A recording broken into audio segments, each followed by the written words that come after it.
गुरुर्ब्रह्मा गुरुर्विष्णु गुरुर्देवो महेश्वर गुरुर्साक्षात् परं ब्रह्म तस्मै श्री गुरुवे नमः।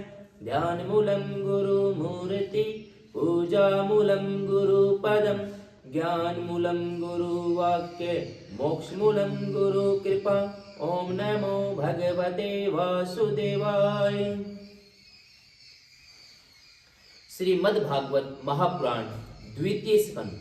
अभी तक हमने द्वितीय स्कंद के छठे अध्याय में विराट स्वरूप की विभूतियों के बारे में जाना कि कैसे जन तप सत ये तीनों लोकों में ब्रह्मचारी वानप्रस्थ और सन्यासी निवास करते हैं।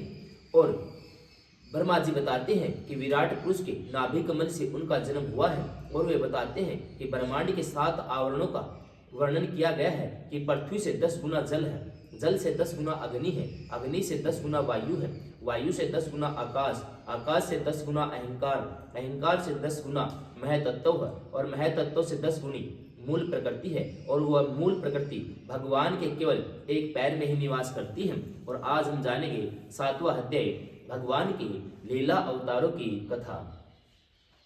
ब्रह्मा जी कहते हैं अनंत भगवान ने प्रलय के जल में डूबी हुई पृथ्वी का उद्धार करने के लिए समस्त यज्ञ में वराह शरीर धारण किया है।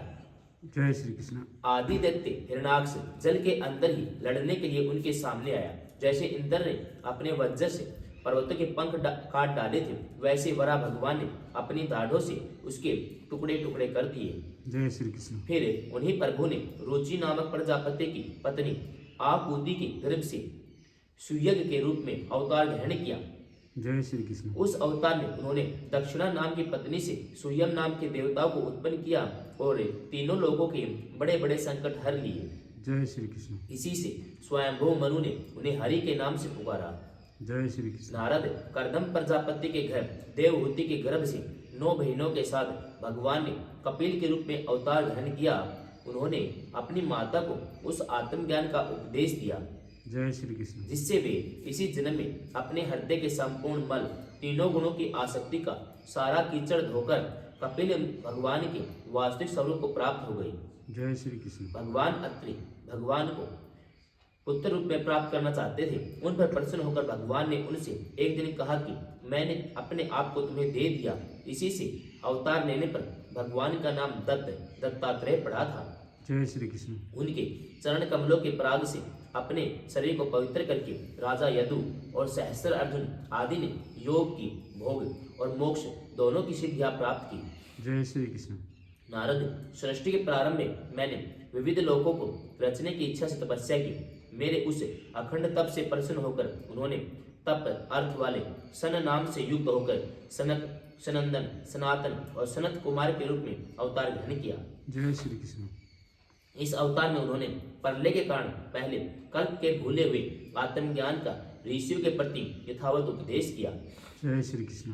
जिससे उन लोगों ने तत्काल परम तत्वों का अपने हृदय में साक्षात्कार कर लिया।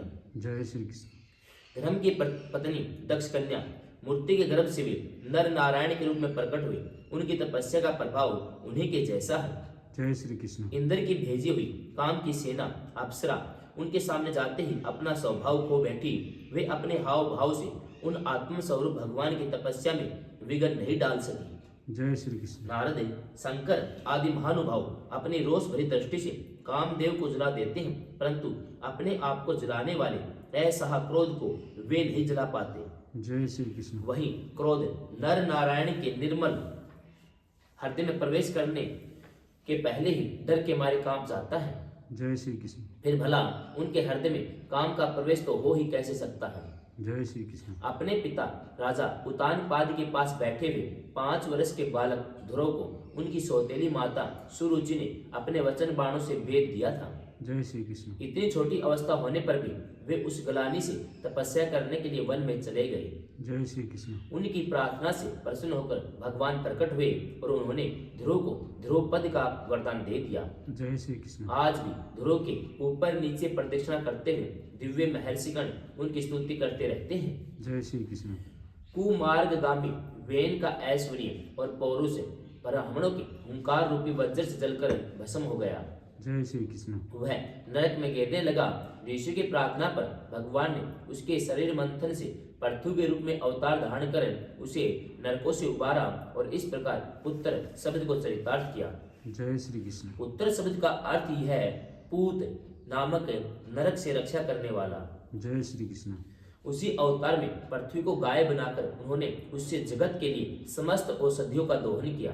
जय श्री कृष्ण। राजा नाभि की पत्नी सुदेवी के गर्भ से भगवान ने ऋषभ देव के रूप में जन्म लिया और इस अवतार में समस्त आसक्तियों से रहित रहकर अपनी इंद्रियों और मन को अत्यंत शांत करके एवं अपने स्वरूप में स्थित होकर समदर्शी के रूप में उन्होंने जड़ों की भांति योगचर्या का आचरण किया। जय श्री कृष्ण। इस स्थिति को महर्षि लोग परमहंस पद अथवा अवधूत चर्या कहते हैं। जय श्री कृष्ण। इसके बाद समय उन्हीं यज्ञ पुरुष ने मेरे यज्ञ में सवर्ण के समान कांति वाले हयग्रीव के रूप में अवतार ग्रहण किया। जय श्री कृष्ण। भगवान का यह विग्रह वेदमय यज्ञमय सर्वदेवमय है। जय श्री कृष्ण। उन्हीं की नासिका से सवास के रूप में वेदवाणी प्रकट हुई। जय श्री कृष्ण। चाक्षुष मनवंतर के अंत में भावी मनु सत्यवर्त ने मत्स्य रूप में भगवान को प्राप्त किया था। जय श्री कृष्ण। उस समय पृथ्वी रूप नौका के आश्रय होने के कारण वे ही समस्त जीवों के आश्रय बने। जय श्री कृष्ण। परले के उस भयंकर जल में मेरे मुख से गिरे हुए वेदों को लेकर वे उसी में विहार करते रहे। जय श्री कृष्ण। जब मुख्य मुख्य देवता और दानव अमृत की प्राप्ति के लिए क्षीर सागर को मथ रहे थे तब भगवान ने कच्छप के रूप में अपने पीठ पर मंदराचल को धारण किया। जय श्री कृष्ण। उसमें पर्वत के घूमने के कारण उसकी रगड़ से उनकी पीठ की खुजलाहट थोड़ी मिट गई थी जिससे वे कुछ क्षणों तक सुख की नींद सो सके। जय श्री कृष्ण। देवताओं का महान भय मिटाने के लिए उन्होंने नरसिंह का रूप धारण किया। फड़कती हुई बाहों और तीखी दाढ़ों से उनका मुख बड़ा भयावह जान पड़ता था। जय श्री कृष्ण। हिरण्याकशिपु उन्हें देखते ही हाथ में गदा लेकर उन पर टूट पड़ा। इस पर भगवान नरसिंह ने दूर से उसे पकड़कर अपनी जांघों पर डाल लिया और उसके झटपटाते रहने पर भी अपने नखों से उसका पेट फाड़ डाला। जय श्री कृष्ण। बड़े भारी सरोवर में महाबली ग्राह ने गजेंद्र का पैर पकड़ लिया। जब बहुत थककर वह घबरा गया तब उसने अपनी सूंड में कमल लेकर भगवान को पुकारा, हे आदि पुरुष, हे समस्त देवताओं के स्वामी, हे सवर्ण मात्र से कल्याण करने वाले। उसकी पुकार सुनकर अनंत शक्ति भगवान चक्कर पाने गरुड़ की पीठ पर चढ़कर वहां आए। अपने चक्कर से उन्होंने ग्राह का मस्तक उखाड़ डाला। जय श्री कृष्ण। इस पर कृपा परवश भगवान ने अपने शरणागत गजेंद्र की सूंड पकड़कर उस विपत्ति से उसका उद्धार किया। जय श्री कृष्ण। भगवान वामन अदिति के पुत्र में सबसे छोटे थे परंतु गुणों की दृष्टि में वे सबसे बड़े थे। जय श्री कृष्ण। क्योंकि यज्ञ पुरुष भगवान ने इस अवतार में बलि के संकल्प छोड़ते ही संपूर्ण लोगों को अपने चरणों से ही नाप लिया था। जय श्री कृष्ण। वामन बनकर उन्होंने 3 पग पृथ्वी के बहाने बलि से सारी पृथ्वी ले तो ली परंतु इससे यह बात सिद्ध कर दी कि सन मार्ग पर चलने वाले पुरुषों को याचना के सिवा और किसी उपाय से समर्थ पुरुष भी अपने स्थान से नहीं हटा सकते। जय श्री कृष्ण। ऐश्वर्य से च्युत नहीं कर सकते।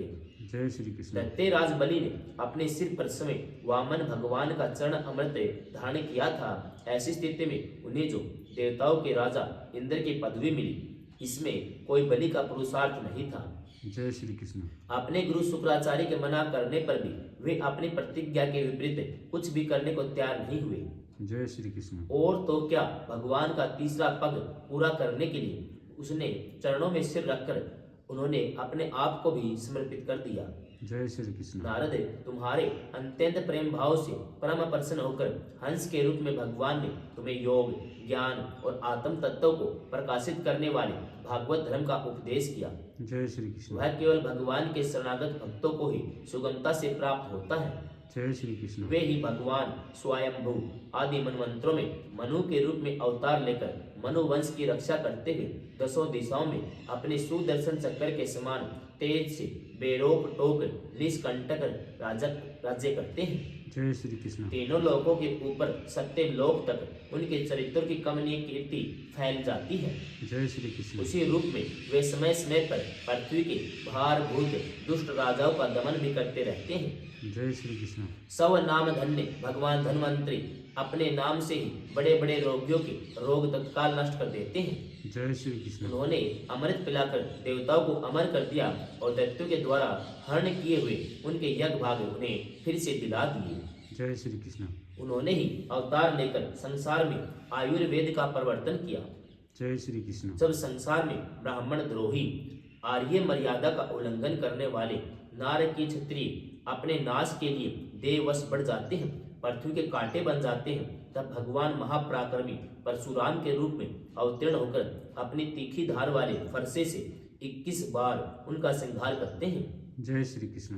मायापति भगवान हम पर अनुग्रह करने के लिए अपनी कलाओं भरत, शत्रुघ्न और लक्ष्मण के साथ श्री राम के रूप में इक्ष्वाकु के वंश में अवतीर्ण होते हैं। जय श्री कृष्ण। इस अवतार में अपने पिता की आज्ञा का पालन करने के लिए अपनी पत्नी और भाई के साथ वन में निवास करते हैं। जय श्री कृष्ण। उसी समय उनसे विरोध करके रावण उनके हाथों मरता है। जय श्री कृष्ण। त्रिपुर विमान को जलाने के लिए उद्धत शंकर के समान, जिसमें भगवान राम शत्रु की नगरी लंका को भस्म करने के लिए समुद्र तट पर पहुंचते हैं।